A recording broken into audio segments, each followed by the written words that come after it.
Le monastère de Toplu est de nos jours l'un des sites les plus visités de la Crète. Il a été construit au XVe siècle et a subi les assauts d'envahisseurs qui sont passés par la Crète, comme les pirates, les Vénitiens, les Ottomans et en dernier lieu, les Allemands durant la dernière guerre mondiale.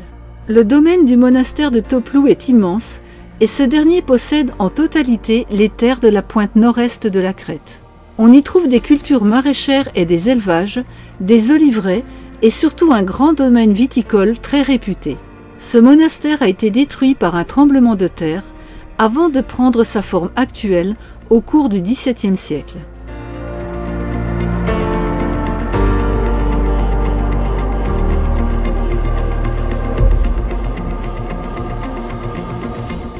À l'entrée du site, un joli monument moderne est dédié aux moines résistants.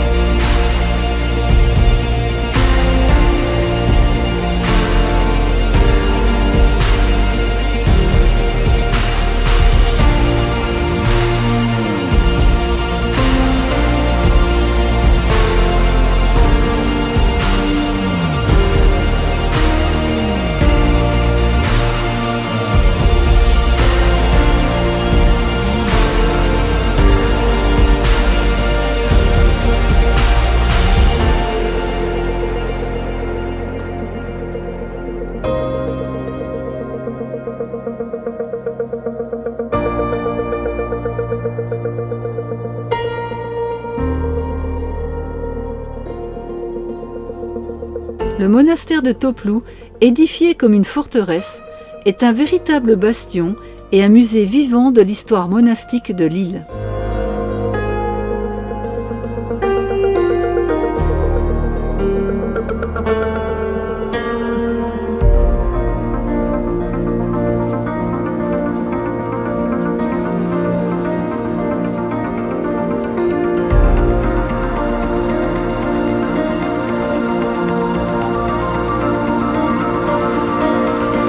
Il dévoile un ensemble de bâtiments intégrés à l'enceinte fortifiée.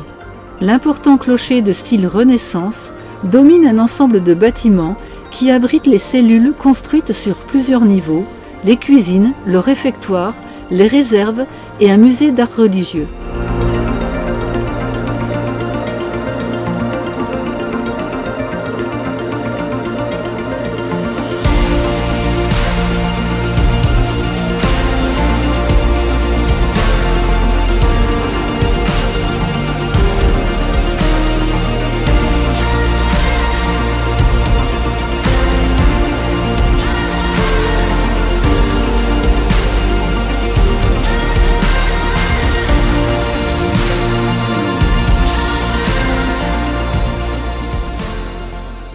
Nous pénétrons dans l'église et dans la première nef, nous découvrons une grande collection de tableaux, d'icônes, de fresques et des ornements et vêtements religieux, qui est un véritable trésor pour ce monastère.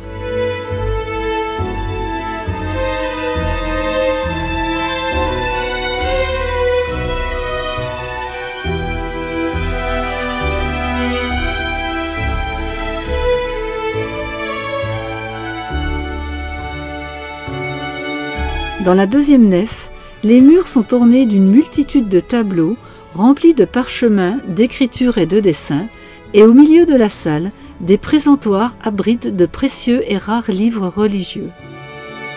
C'est à Toplu que nous voyons la plus importante collection d'armes de toute la Crète, de la lutte pour l'indépendance de 1821 à la Seconde Guerre mondiale.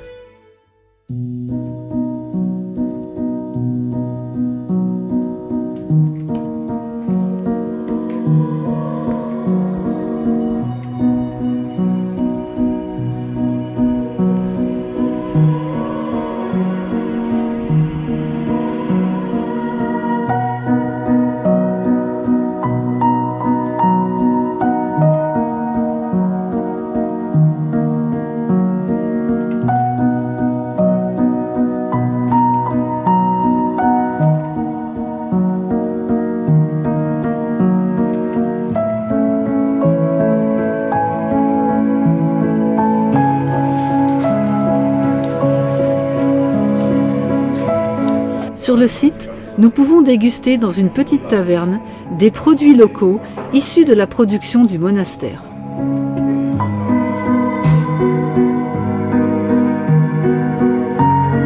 Outre l'aspect monastique, Toplu possède de vastes domaines terriens dont une partie est utilisée pour l'oléiculture et la viticulture.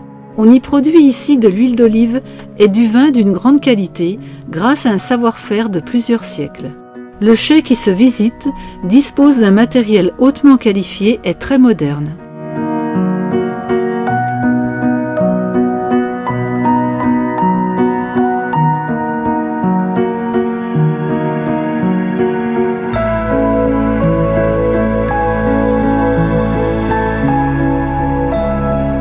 À Toplu, on produit des vins blancs, rouges ou rosés de très haute qualité. Les cépages principaux sont le Syrah, Chardonnay ou Assyrtiko. Dans le monastère, nous pouvons aussi déguster sur place les vins produits. Nous partons pour une dégustation.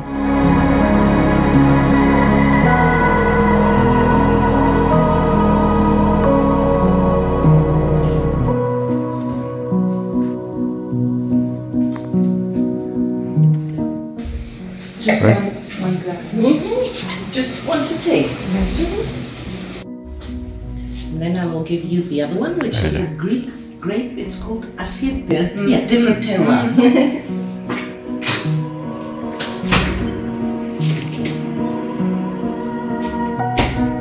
Comment il est? Il est bon. Assyrtiko, Thrapsaperi, Liatico Rosé, Liatico de Crete. Of course, different terroir.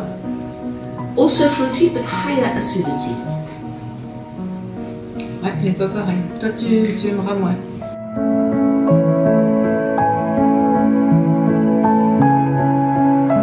Nous n'avons que l'embarras du choix parmi ces cépages, mais notre choix est fait.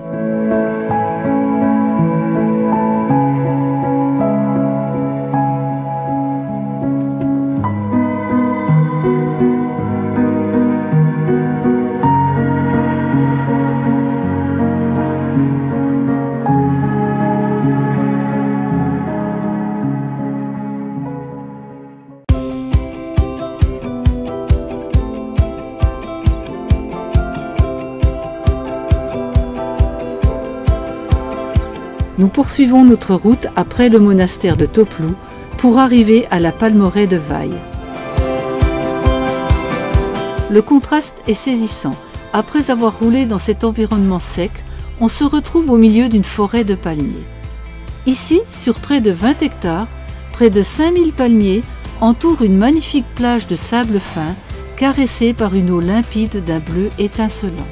Cet endroit idyllique, propriété du monastère de Toplu, est coincé entre la montagne et la mer, avec comme décor les palmiers, le sable fin et l'eau limpide.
Devant nos yeux, cet endroit paradisiaque, qui rappelle les plages tropicales et exotiques, avait déjà été occupé par les hippies de Matala dans les années 70.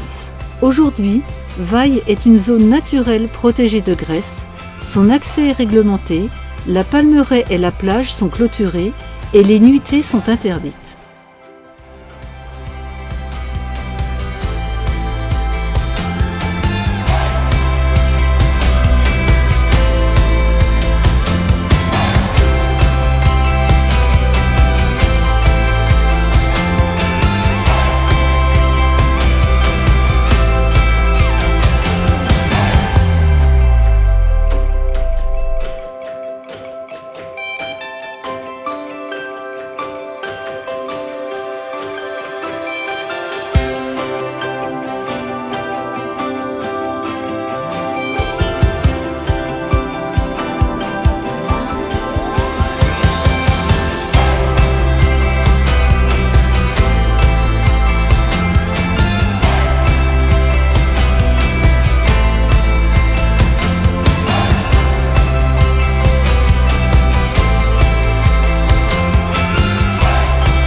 Nous longeons des champs de culture maraîchère et le vignoble pour arriver dans un décor minéral. Nous sommes au bout de l'île.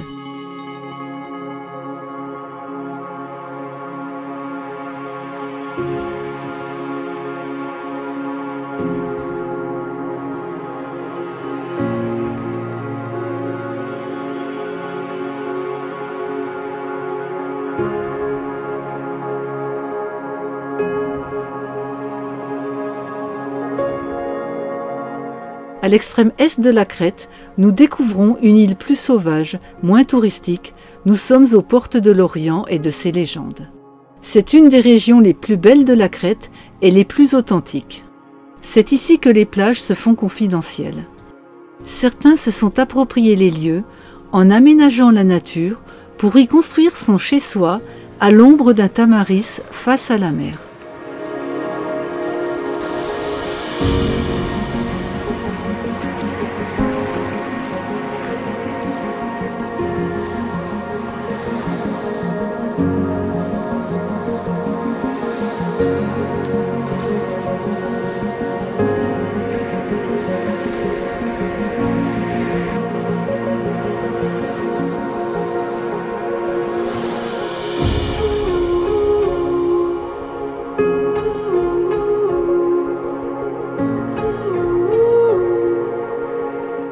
Ici, la région est pauvre, mais riche sur le plan botanique, géologique et archéologique.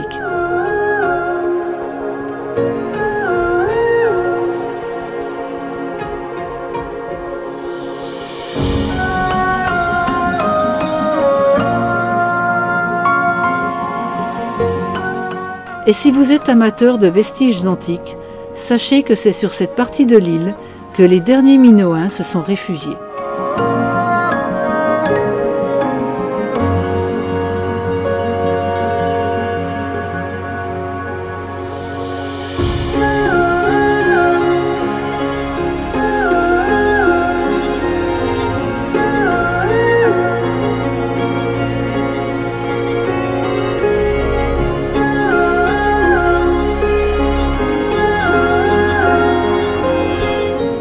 Nous poursuivons notre route à la pointe extrême-est de l'île et constatons amèrement les méfaits de notre civilisation, même dans des endroits si reculés.